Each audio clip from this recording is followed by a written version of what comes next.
Good evening, and welcome to Avoiding Power Struggles, Successful Techniques for All. This is one of the courses that we actually provide to our educators, but we see that there's a need for our parents as well because I know you deal with power struggles on a daily basis with your kids sometimes. Um, tonight, we're going to explore tips and strategies for working with our children and how we handle them when we encounter those power struggles. So, just a little bit about who we are. My colleague, Dr. Melissa Call, is with me as well. So, we are Fiddlers, and Fiddler stands for Florida Diagnostic Learning Resources Systems. We are a discretionary project with the Bureau of Exceptional Student Services and the Department of Education. We are just the long arm of the state. We work with these three counties, Clay, Nassau, and Duval, but we are also Duval County School Board employees as well. Okay. Um, we're going to talk about some of the common power struggle behaviors, and I would like for some of you to give me some input on what do you think those behaviors could possibly be. We're going to discuss some of the outside factors that could affect our students' behavior.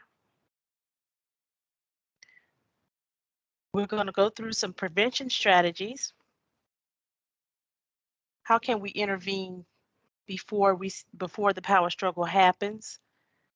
Talk about that hostility cycle that happens quite a bit and some basic diffusing skills. And at the end, we'll have you open your mic and ask questions or provide us with some feedback.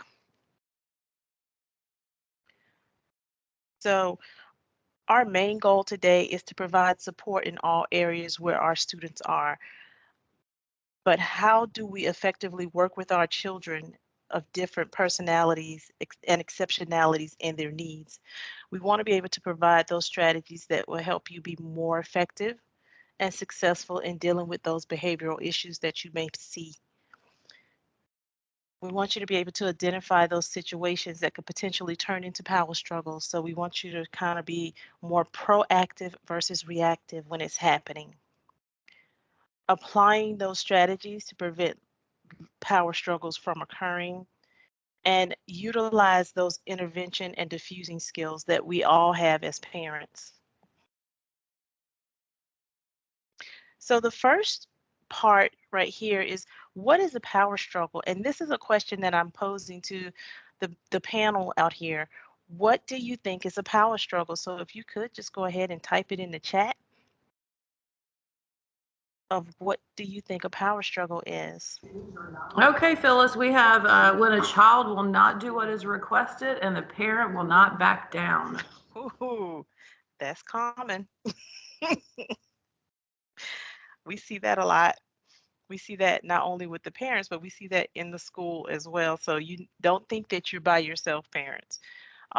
This is one of those things that we tend to encounter on a regular basis with our kids. I see that, Miss Shelley. Um, our kids will push the limits. And that's the thing about power struggles. They will push the limits. They're going to push you, push you, push you. And the goal is for them to win because they're going to tire you out. That's the goal, to tire you out.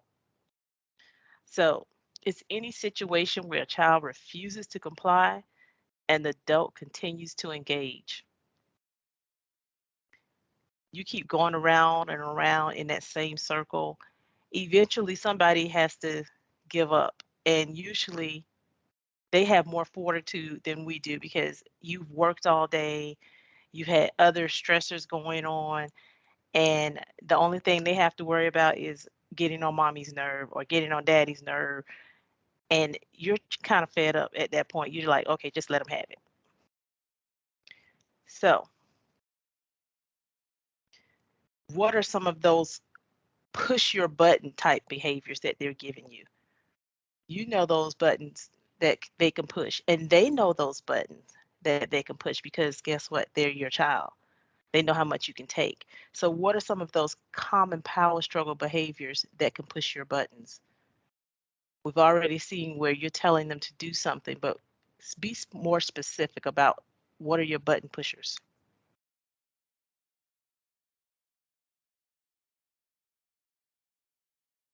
And you can type that in the chat.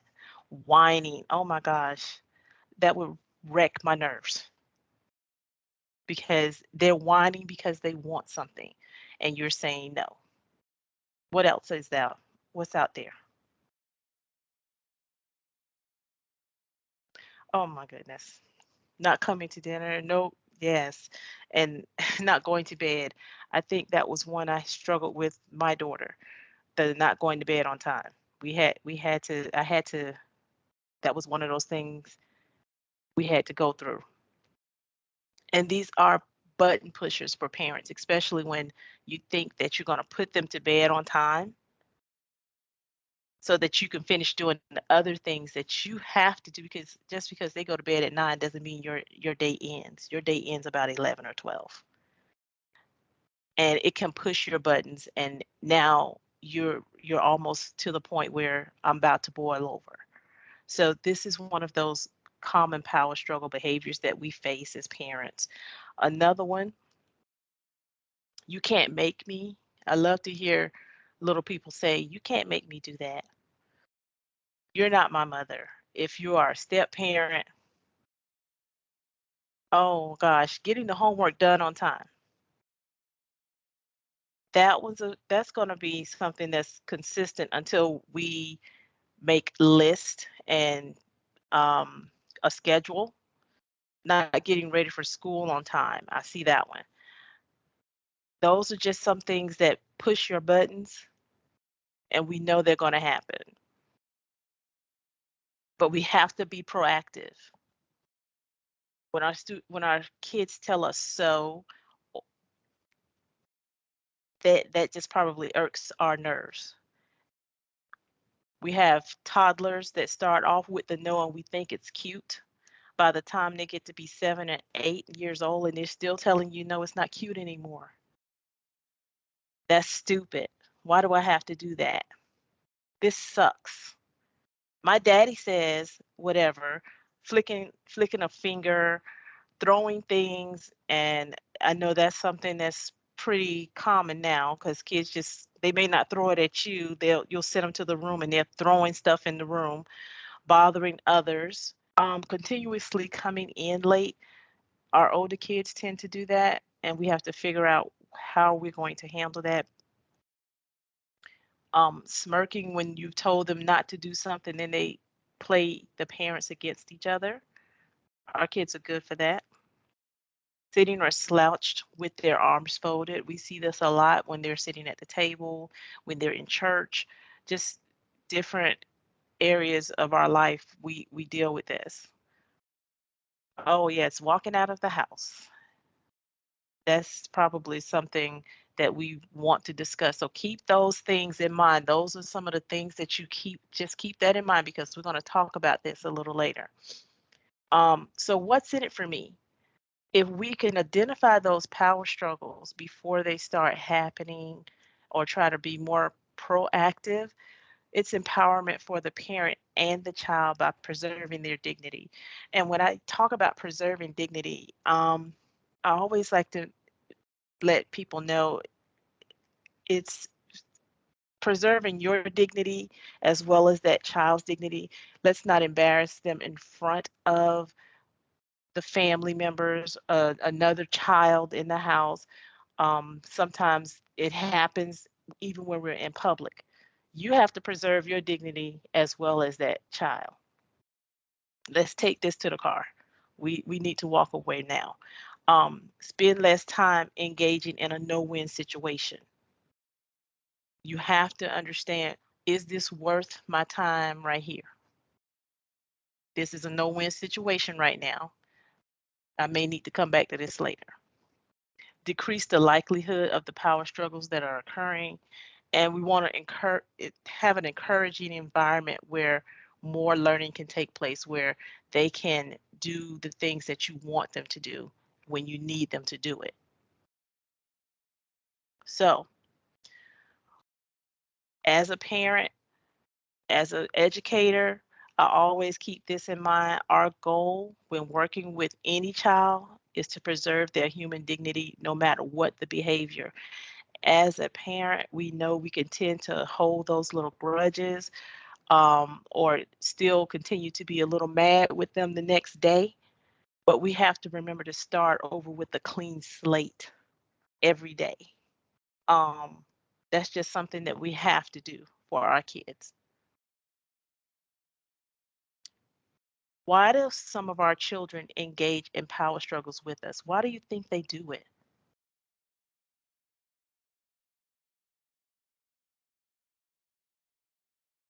So, this is a question to you, and I want to hear your thoughts. If you can identify some of the reasons, we can find some solutions as to why the power struggle continues to occur. So, if you could go ahead and do that.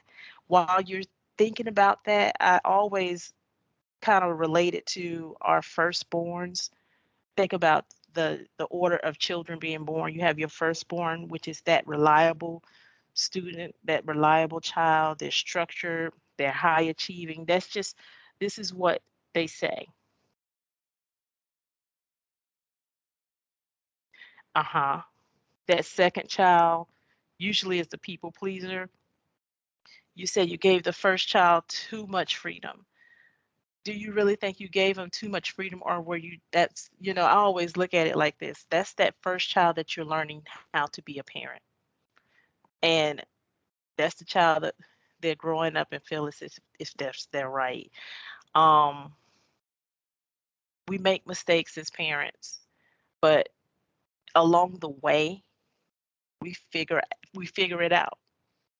The things we didn't do, we're with that first child, we're a little more protective of. You had free range parenting, and that's good because you let them make their mistakes and learn from them. Some of our parents tend to hold on a little too tight, but it's okay. um, helping them navigate those growing pains, as well as as you as parents navigating those growing pains with them. Um, it's just with our kids, they engage in power struggles with us for different reasons. So it's because of a specific agenda, often their own awareness that is fortified by their behavior, and they want to feel empowered. That's one of the reasons why they're doing this. They need to feel empowered. They enjoy the attention. Think about it. That child that usually gets the most attention is the one that's always struggling or combative with the parent. They can avoid the responsibility of their behavior, blame it on something else. It's not always my fault. If this hadn't happened, then I wouldn't have been doing this. They can be able to maintain the status quo and ward off perceived threats. If you keep telling a child that they're bad, they'll start acting it. Well, you already think that I'm bad. I never say a child is bad. Maybe challenging, but never bad. And sometimes, and sometimes it meets a physical need. And this is something that's beyond your control or ours. It may meet a physical need. Like we have to, yes, say they're mischievous.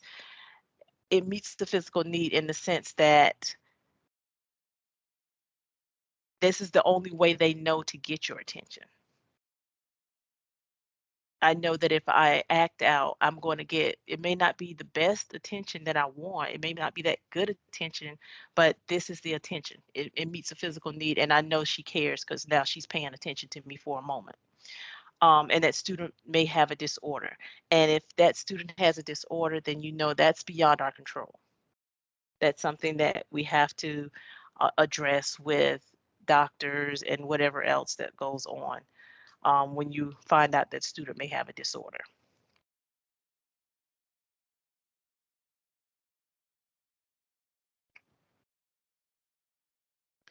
So what are some of the outside factors that attribute to some of our student problems? And you have to remember, everything doesn't always happen in your house. There are some outside factors that could also come into your house that could attribute to their behaviors.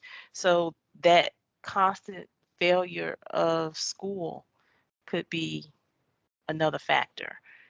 A student that constantly experiences failure with their FSAs, the report cards coming home, they're getting those those grade reports in the middle, those quarterly reports that you get, and they're constantly looking at, I'm a failure.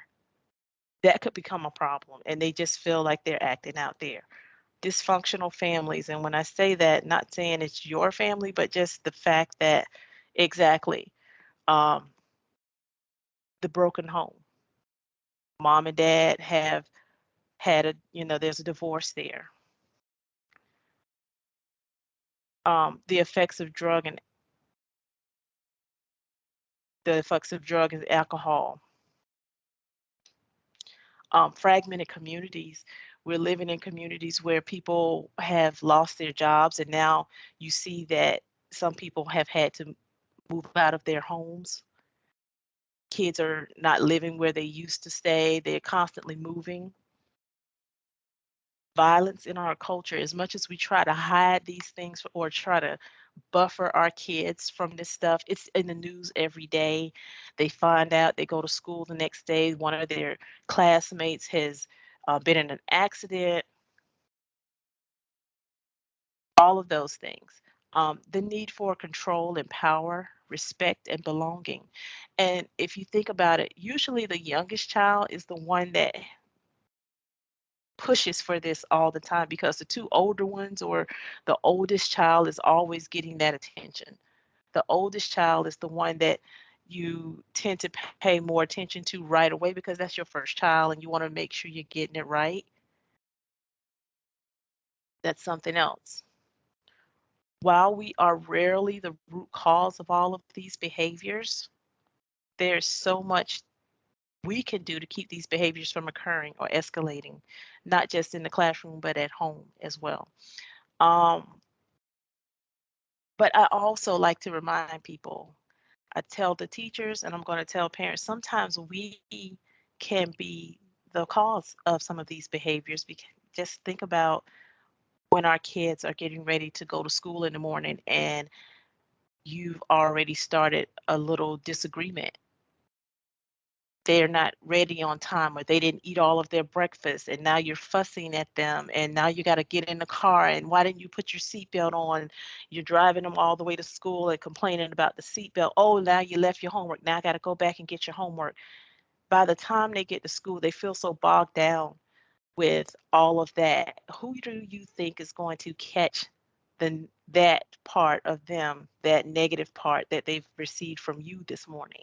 So sometimes we can be the root cause for that. And we have to think about that, because that child has to take that with them all day. So now their day has started off negative.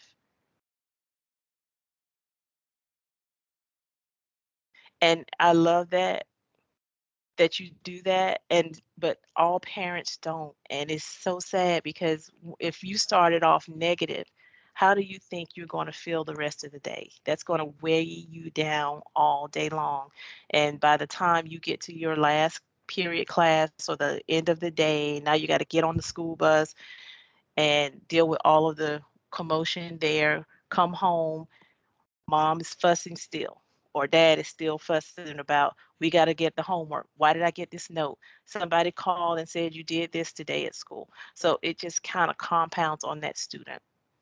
So there are 4 common types of power struggles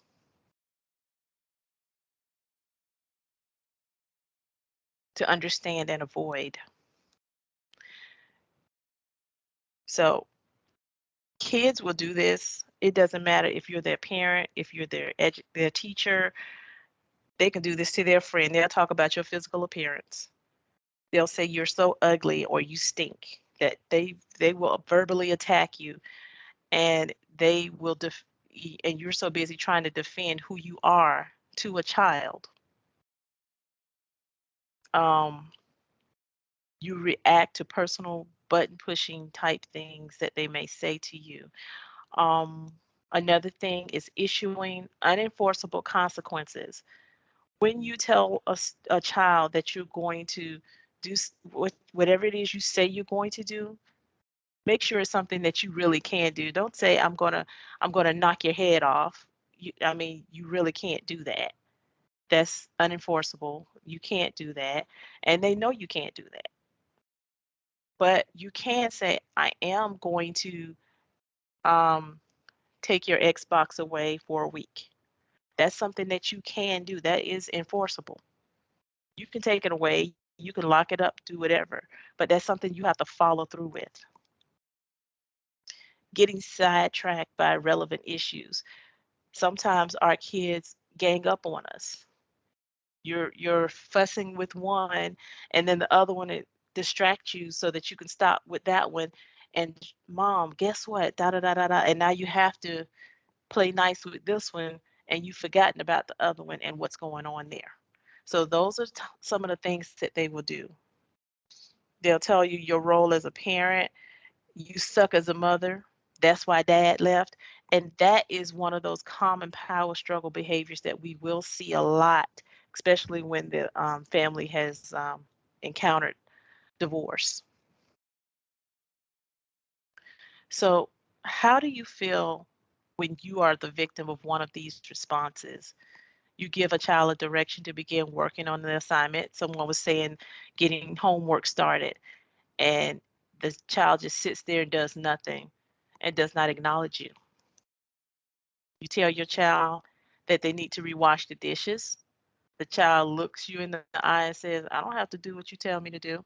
And this is usually right around that time when the parents are going through something. You as the child, you ask the child to stop running in the store and he just runs right by you. Or your child is instructed to clean up a mess that he made in the family room and denies that he made the mess and argues about having to clean it up, saying that it was the other child. How do you feel about that? Because as a parent, I shouldn't have to tell you twice. That's something I want you to, if I'm asking you to do it, I'm going to walk away. I'm not going to argue with you. And that's one of the strategies we tell our everyone. You just be firm about what it is that you want to say or what it is that you mean for them to do and walk away. There's no sense in having an argument with a child. The expectation is that it's going to be done because you said it was, you asked them to do it. Okay. So how are we responding? How do we respond to a challenging moment, and what we do after can strongly affect whether or not these problems get worse or improve? Do you agree or disagree? And why? This is a question I'm posing to you. How are we responding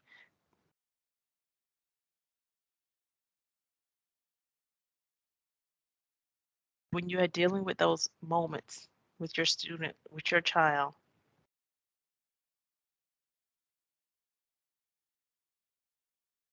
And it's true.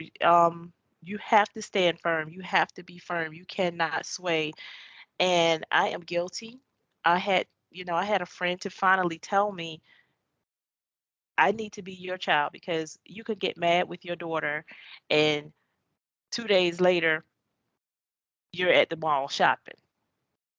And I was like, yeah, I guess I do that, don't I? And I had actually had to look at what I was doing. I made, I wasn't firm. I wasn't standing firm. I had to learn how to stand firm. When I said wanted her to do something, I needed to hold firm to that.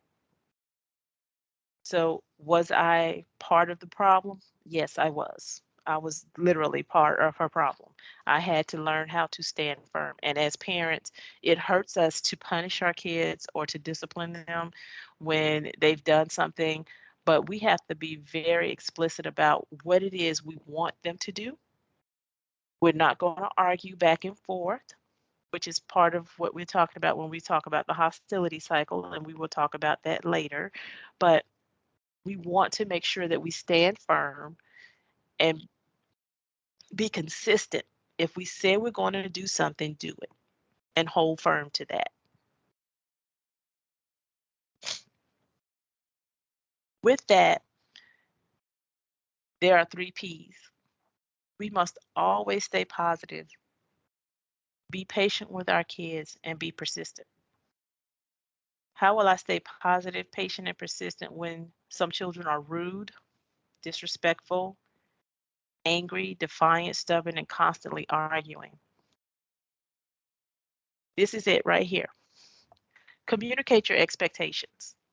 Be very specific about what it is you want to see. As they get older, we have to sit them down and tell them exactly what it is we want them to do, what it is I expect to see. These are the expectations, and be very clear about it. And I'm gonna tell you the same thing I tell the educators. Our children are little attorneys. They will find a loophole. So you need to make sure that you are very specific about what your expectations are, because they will tell you, well, you didn't say I couldn't do this. Be very clear.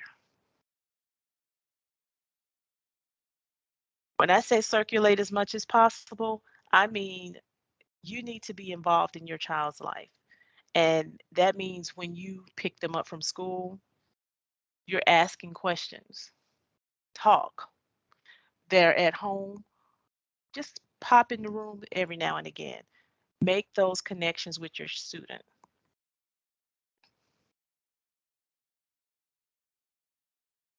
When they're sitting down at home and they're doing the things you want them to do, visually scan the room and look for those positives as well as those problems. Those things that you ask them to do. If you said clean up the kitchen, go in the kitchen, inspect it, scan the room, just look for that pot. Oh, you did sweep the floor after you washed dishes. Great. You wiped the refrigerator down.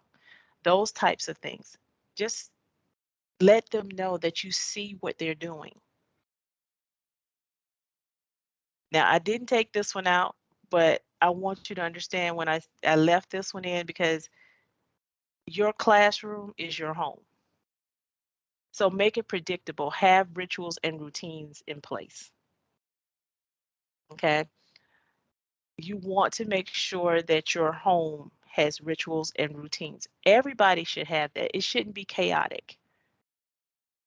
If it means having a schedule up on your refrigerator, this person has to do chores on this day, somebody, I know I grew up with a brother and we had different weeks to do dishes. And I'm pretty sure some of you may have had that same thing going on in the house. It kept down a lot of confusion. Not only it kept down the power struggles too, because nobody wanted to go to bed with dishes in the sink and then be awakened and saying, you need to go ahead and wash dishes. It was it was your responsibility. Reinforce that appropriate behavior.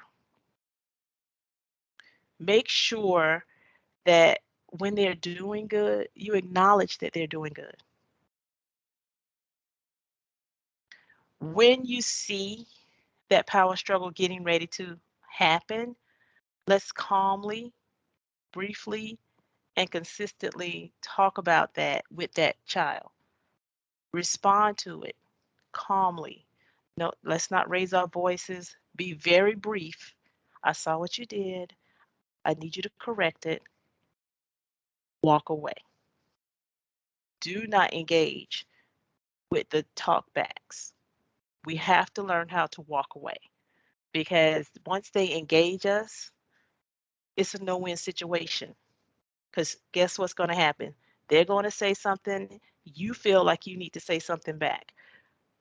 Say it, walk away. Just assume compliance.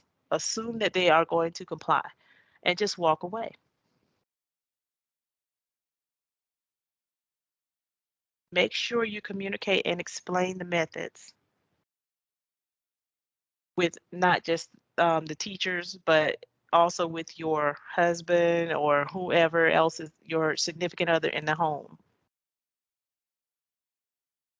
So, when we have useful techniques for the behavior management, always maintain a neutral tone of voice. You try to keep your tone of voice neutral at all costs. You don't want to have those inflections in the voice where it seems like you're getting angry because once they've realized that they've pushed your button, they're going to keep doing it. Um, this is something that has to be taught. If you walk away, you're going to come back again and you're going to say, okay, I see that it still hasn't been done. So now we have to have a consequence in place. If this isn't done by such and such a time, this happens. And you walk away again. Something has to give because you're going to have to, at this point, I understand that you have, that they're used to being able to push your buttons. And guess what? You give in and you do it because you, just like you said, you walk away, they're still not doing it. Eventually, you walk away enough and you start putting some consequences in place because they are not doing it. Eventually, it's going to happen. They're going to change. You have to continue to stay calm as hard as it is as a parent because it is your child and you tend to do whatever works for you based on how you were raised. But try to stay calm and be consistent with your student. And when I say be consistent, that means say what you say and mean it. Maintain a ratio of positive interactions. And when I say that, don't always look at their negatives. When you see them doing something positive, talk about it. It was good to see that you washed the dishes without me asking you. That was wonderful. I'm so glad that you washed the dishes. Um, I see you made your bed up. That's awesome. I'm glad. Thank you so much for doing that. Oh, you put your laundry in the laundry room for me. Thank you so much. Those types of things. And you know what? Telling a child thank you blows their mind. I promise you, it blows their mind. They're like, she said thank you to me. Yes, it happens all the time. Utilize non-contingent attention. When I say that, talk about those things that is interesting to them. It doesn't always have to be the chores at home. Let's talk about this. Maybe we want to play a game. Dr. Call is very good about doing this with her kids. I've seen her do it. She we play games all the time. So she'll do a game and it involves them and before you know it, she has reached another connection with her children and that's that non-contingent attention and they're giving her more of their personal lives now. They're they're letting her in more and more and more. So it's just, building those relationships with your child. Reinforce the behaviors that you want to see. So when you see them doing good, you want to make sure that you tell them that I'm so happy to see you doing that. Okay, so he didn't make a 98 on the test, but guess what? Remember, we talked about failure in school, but he did make a 78 on the test. That's passing. That's better than what he's done before. That's a good behavior for me. So that's something that we want to make sure we talk about with our student. Follow through by carrying out consequences. Remember, I talked about that. If you say you're going to do something, do it. And again, that consequence has to be there. If they're not going to do it, you got to follow through with the consequence. and reward that appropriate behavior. When you see them doing good, if they've done it, this is the first week that you've tried this. And guess what? Out of that, it's 5 days in a week during the school week. And every day they've gotten up except for two without your help. Reward that behavior. They did something that they weren't doing before. Before you used to have to go in and wake them up yourself. Now they're coming to dinner when you're asking them to. Those types of things.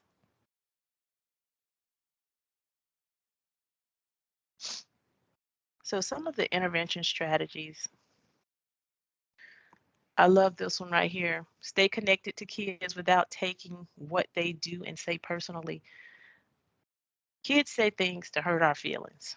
They said things to hurt each other's feelings. That's how they stay empowered. If they feel like they can hurt you by using words, that's what they'll do. But we can't take what they say personally.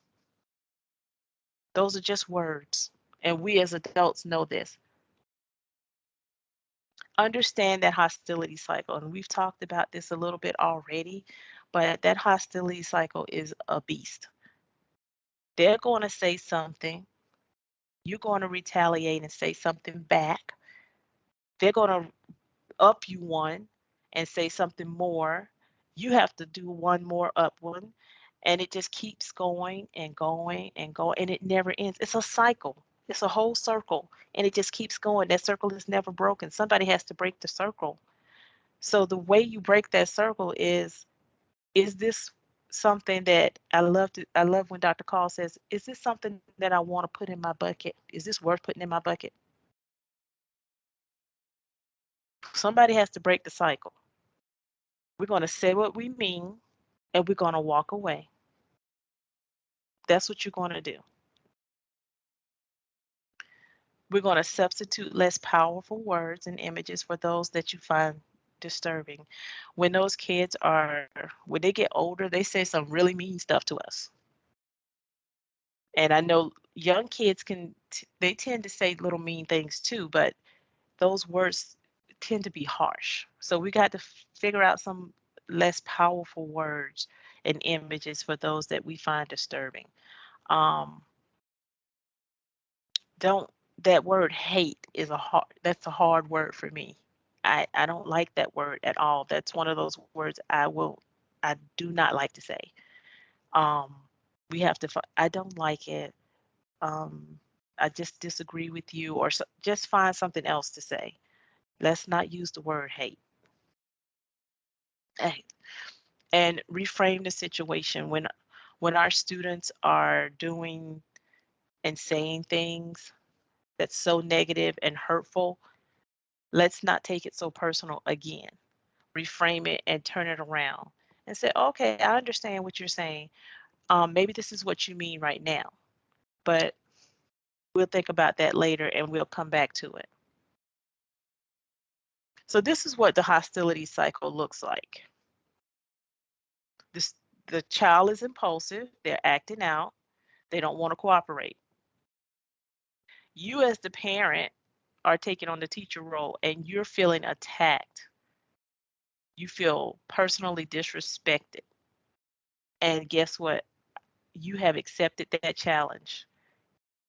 The student also accepts that challenge. Your child said, "Oh, okay, so mom wants to she want to argue. We're going to go toe to toe." So guess what happens? You increase your rage and you feel more threatened as the parent, and the cycle continues. And this is what it looks like. So if we can keep this visual in mind, this is something that you don't want to engage in. This is what we want to prevent, is that hostility cycle. What I want to do is leave this here. If you want to screenshot that just to kind of maybe give yourself a picture of that later, and just kind of keep that in mind every time your student goes back and forth with you. Somebody is going to have to break the cycle, and it's usually the adult.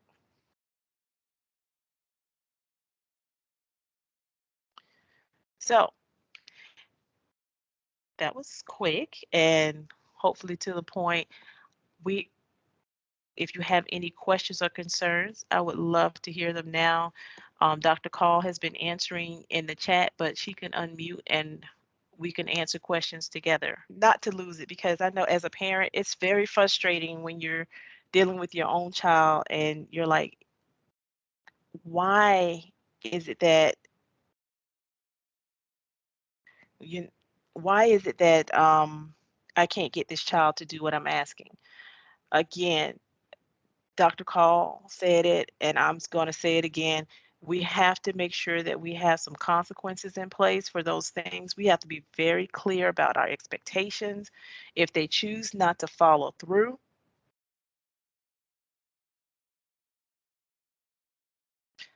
we have to make sure that we follow through on our consequences. We have to be persistent.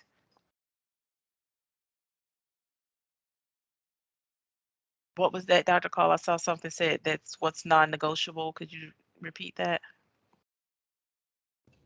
Yes, I was just going to say that just prioritize. What are some things that you can ignore? There are some behaviors that are just done because they're young or they're teenagers or they don't want to do something. So some things you can ignore. And so you have to actively choose to ignore it and just turn around and walk away and don't get into that power struggle in the first place.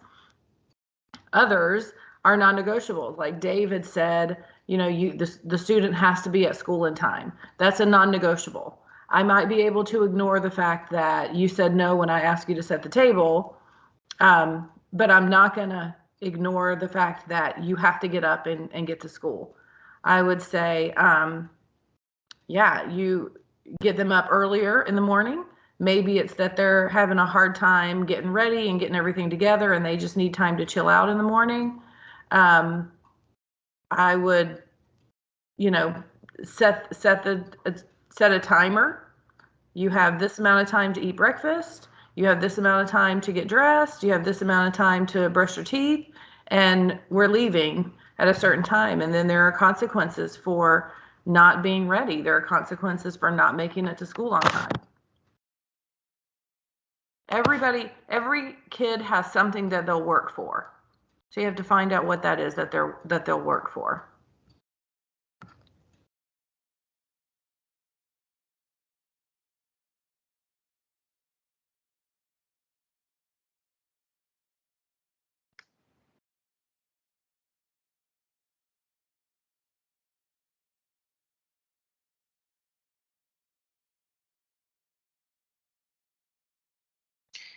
You are correct. You are the adult and they need guidance, and that's what you're there for.